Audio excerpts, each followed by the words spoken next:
First contact with the shadows.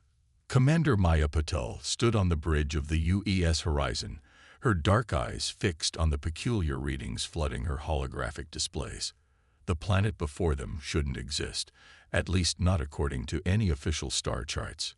Yet there it was, a world shrouded in perpetual twilight, its surface dotted with structures that defied explanation. "Lieutenant Joe, what are we looking at?" Maya asked, her voice steady despite the growing tension in her chest. The science officer manipulated his console, bringing up detailed scans of the surface. "It's unusual, Commander. The planet's atmosphere is artificially maintained, but I'm detecting no power signatures that could support such technology. The structures appear to be organic in nature, growing and decaying in cycles, but they're clearly engineered." Maya frowned. After 15 years of deep space exploration, she'd learned to trust her instincts. Something about this place felt deliberate, like a carefully constructed facade. "Life signs."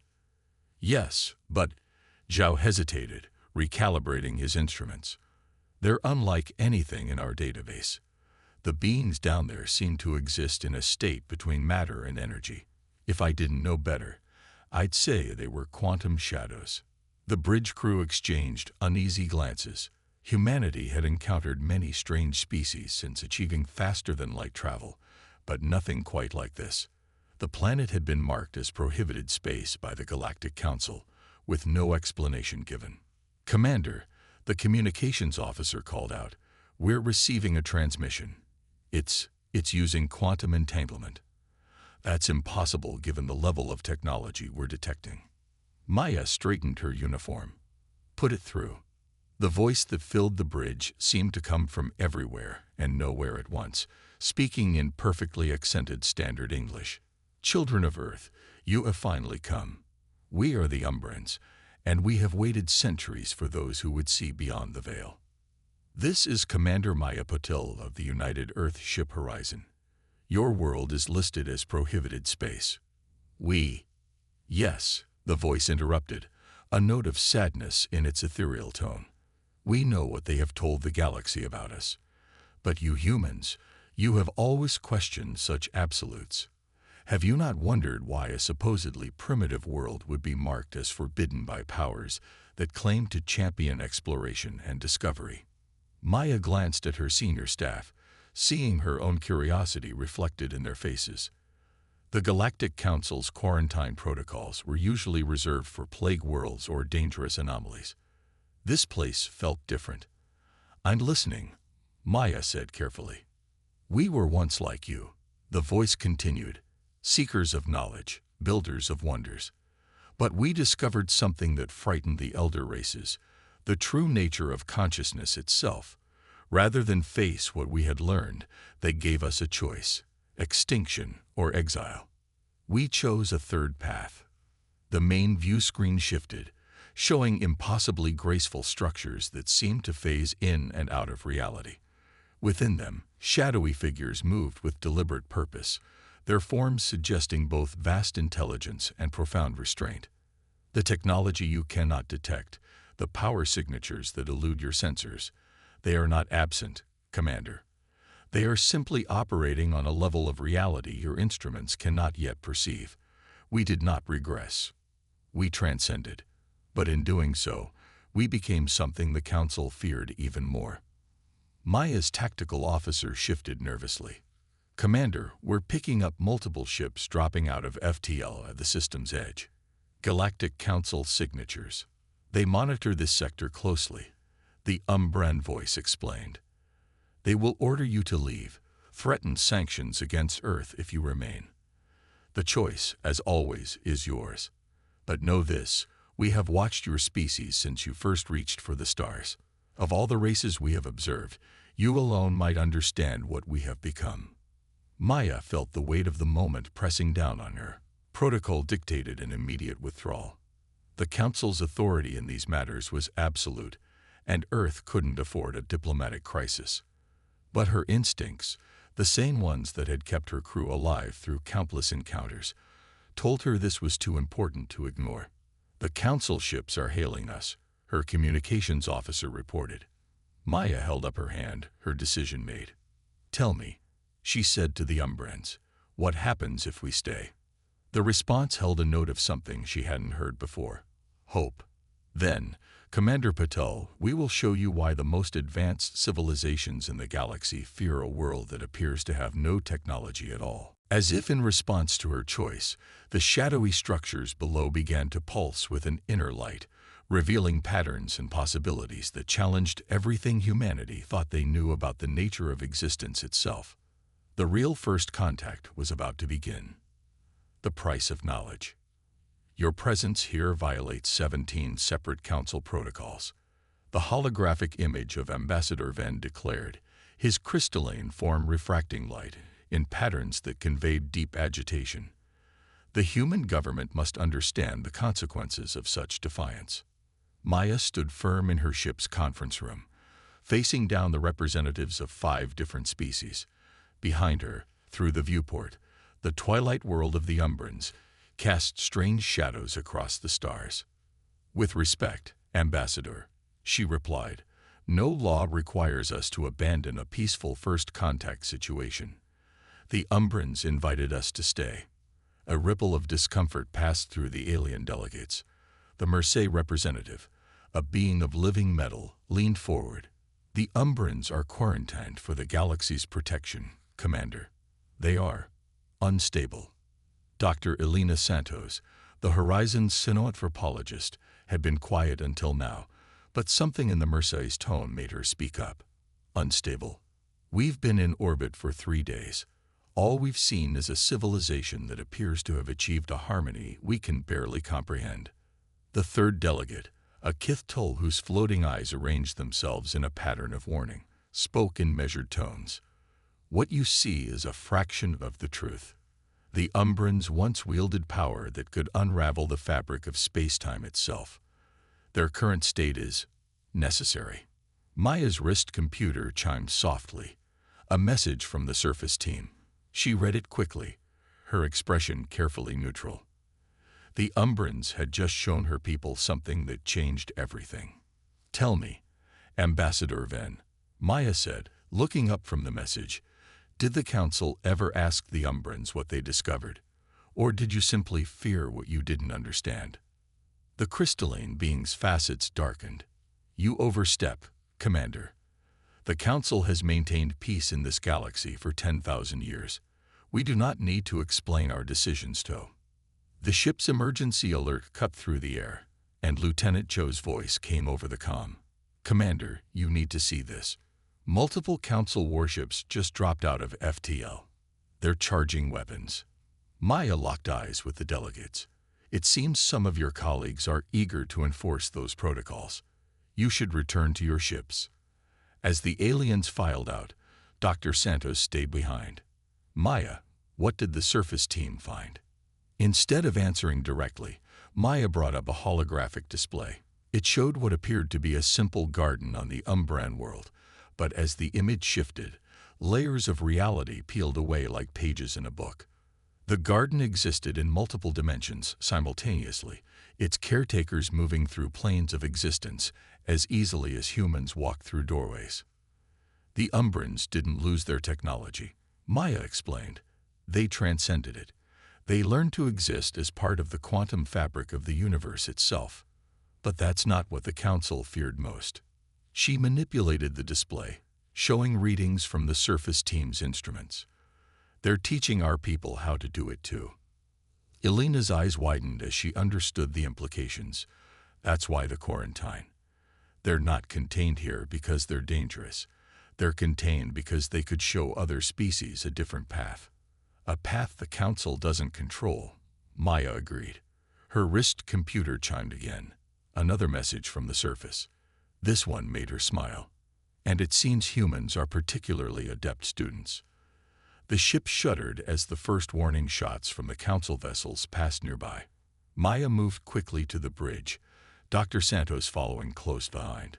The tactical display showed 15 Council warships in attack formation, their weapons charged to full power. "They're demanding our immediate withdrawal," her tactical officer reported. They're threatening to open fire in 5 minutes. Maya took her command chair, her decision already made. Send a message to Earth Command. Tell them everything we've learned. Then transmit this to the Council ships. We claim sanctuary under Article 7 of the Galactic Charter. The Umbrans have formally requested our help and protection. They won't accept that, Elena warned. No, Maya agreed, but it will make them think. The Council loves its laws, and now they have to choose between following their own rules and keeping their secrets. As if in response to her words, the shadowy structures on the planet below began to shift and pulse with impossible energy. The Council ship's sensors went wild, trying to track phenomena that shouldn't exist. Commander, Zhao called out, his voice filled with wonder. The Umbrans are showing us something new. These readings, they're rewriting our understanding of physics itself. Maya watched as patterns of light danced between dimensions, a display of power that made the Council's weapons seem primitive in comparison. The Umbrans weren't just showing humanity a new path, they were revealing the true nature of a universe far stranger and more wonderful than anyone had imagined. The price of this knowledge would be high. The Council would never forgive this defiance. But as Maya watched her crew work alongside beings that existed in multiple realities at once, she knew humanity had found something worth any cost. The truth about what was really possible. Breaking the chains. The first shot from the Council warships never reached the horizon. Instead, the energy beam seemed to fold in on itself, disappearing into a pocket of space that shouldn't exist. Maya watched in fascination as reality rippled around her ship, the Umbrans' protection extending far beyond conventional shields. Fascinating, Dr. Santos breathed, studying the readings on her tablet. They're not just blocking the attacks, they're redistributing the energy across multiple dimensional planes. Lieutenant Zhao's fingers danced across his console. Commander, I'm detecting quantum fluctuations throughout the ship. The Umbrans aren't just defending us. They're changing us somehow. Maya felt it too, a subtle shift in perception, as if her consciousness was expanding to encompass more than just three-dimensional space. Around the bridge, her crew reported similar sensations. The universe seemed to be opening up, revealing layers of reality that had always been present, but never before visible to human eyes. New transmission from the surface, her communications officer announced. Text only. Now you begin to see. The Council ships launched another barrage, more powerful than the first. This time, Maya watched with new understanding as the energy weapons twisted through dimensions she could now perceive, their power harmlessly redirected into spaces between spaces. They're teaching us, Maya realized. Every attack is a lesson in how reality really works. She turned to Dr. Santos. What's happening to our crew? Elena consulted her readings, her expression one of wonder. Our quantum signatures are changing. The Umbrans aren't just showing us their technology. They're helping us evolve to perceive and interact with it. That's why they chose humanity. We're adaptable in ways the Council species aren't. The main view screen shifted, showing impossible views of the space around them. The Council ships now appeared as crude intrusions into a far more complex cosmic dance. Between them and the horizon, patterns of energy and consciousness intertwined in ways that defied conventional physics. Commander, Zhao called out, his voice tight with excitement. I'm beginning to understand the Umbran sensor readings. Their civilization isn't primitive. It exists primarily in quantum states we couldn't perceive before. Their buildings, their technology, even their bodies operate on principles that make our most advanced science look like stone tools. Maya's wrist computer chimed with an urgent message from Earth Command. She read it quickly, a smile spreading across her face. It seems we're not alone in our decision to stand with the Umbrans. The UES Challenger and UES Odyssey have just entered the system. Earth is invoking the Mutual Defense Clause of the Charter. The Council ships hesitated, their formation wavering. Humanity wasn't supposed to respond this way. The quarantine had held for centuries because other species followed orders, accepted the Council's judgment without question. But humans had always been different, too curious, too willing to challenge authority when it conflicted with their principles. New contact, her tactical officer announced. Multiple signatures, they're like nothing I've ever seen. The space around them seemed to fold, and suddenly they weren't alone.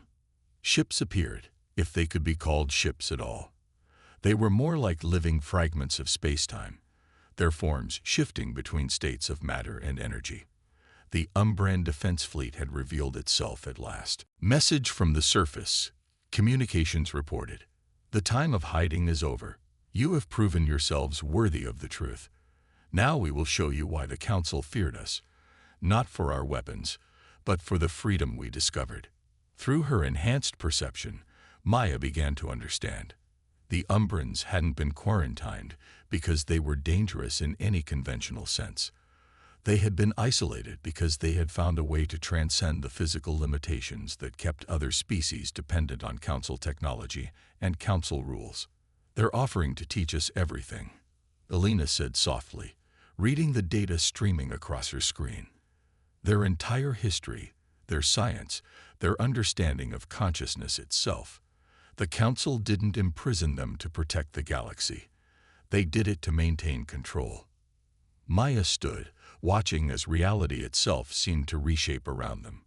Send a message to all human ships in the sector. Tell them. She paused, feeling the weight of the moment. Tell them humanity just found its true place in the universe. The Council ships were retreating now, their weapons powerless against defenses that operated outside the bounds of normal spacetime. But Maya knew this was just the beginning. The galaxy was about to change, not through force of arms, but through the sharing of knowledge that should have been every species' birthright. In the space around them, dimensions danced and shifted, a display of possibilities that had always existed, waiting for those brave enough to see them. The Umbrans had waited centuries for a species that would choose understanding over fear, evolution over stagnation. They had waited for humanity. The awakening, Earth's response to the Umbran revelation, shook the foundations of galactic society.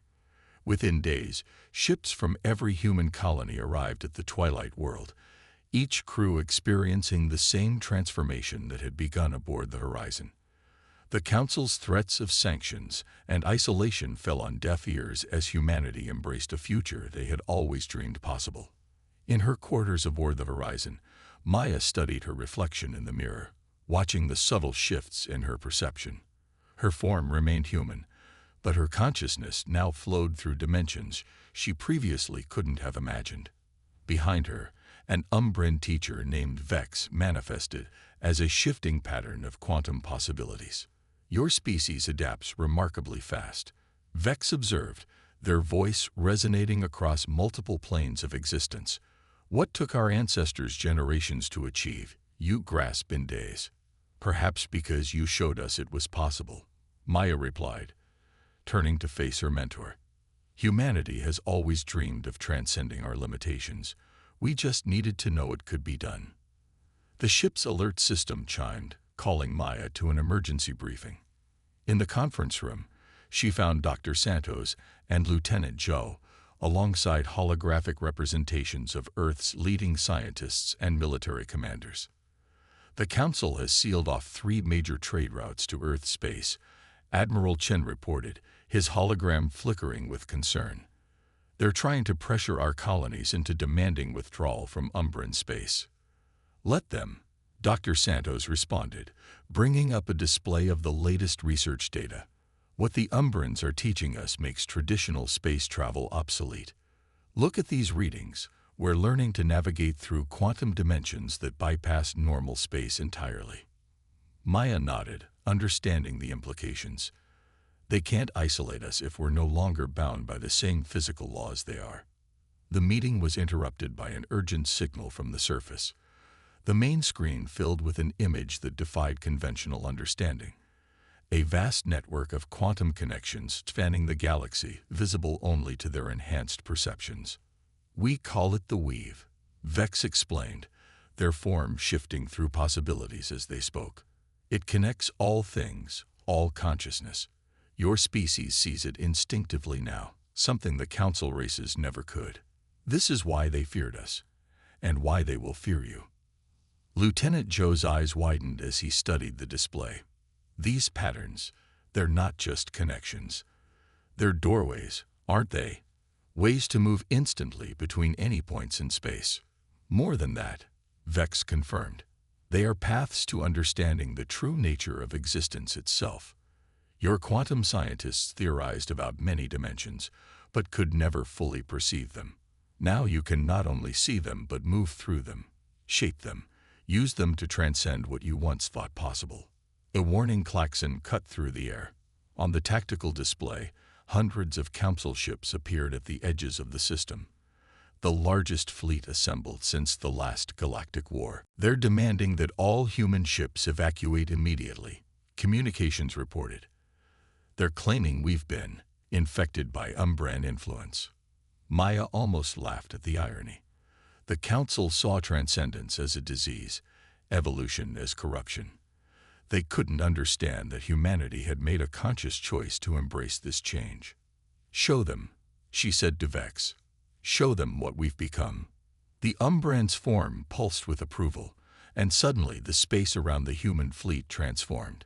Ships that had once been bound by physical laws now existed in multiple states simultaneously, their crews instinctively understanding how to navigate between dimensions that the Council couldn't even perceive. "Message from Earth Command," her communications officer announced. "They're invoking Protocol Omega. All human ships are authorized to demonstrate our new capabilities." Maya felt a surge of pride as her crew, working in perfect harmony with their Umbran teachers, began to access abilities that would have seemed like magic just days ago. The Council fleet's sensors went haywire as human ships simply ceased to exist in normal space, reappearing through quantum corridors that bypassed all known defenses. "They still think this is about military power," Dr. Santos observed, watching the Council ship's confused reactions. "They don't understand that we're not fighting them. We're evolving beyond the need for conflict itself." Maya touched the quantum strands that she could now see connecting all things, feeling the truth of humanity's new path.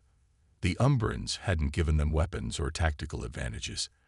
They had shown them a door to a larger universe, one where the petty politics of the Council meant nothing compared to the infinite possibilities that awaited. "Send a message to the Council fleet," she ordered. "Tell them that humanity stands with the Umbrans not in defiance, but in hope. The quarantine ends today, not through force, but because we choose to show them a better way." Around them, reality itself seemed to hold its breath, waiting to see if the Council would choose understanding over fear, growth over stagnation. The future of not just humanity, but all sentient species, hung in the balance. Legacy of trust. The Council fleet hung motionless in space, their weapons primed but useless against ships that existed in states their targeting systems couldn't comprehend.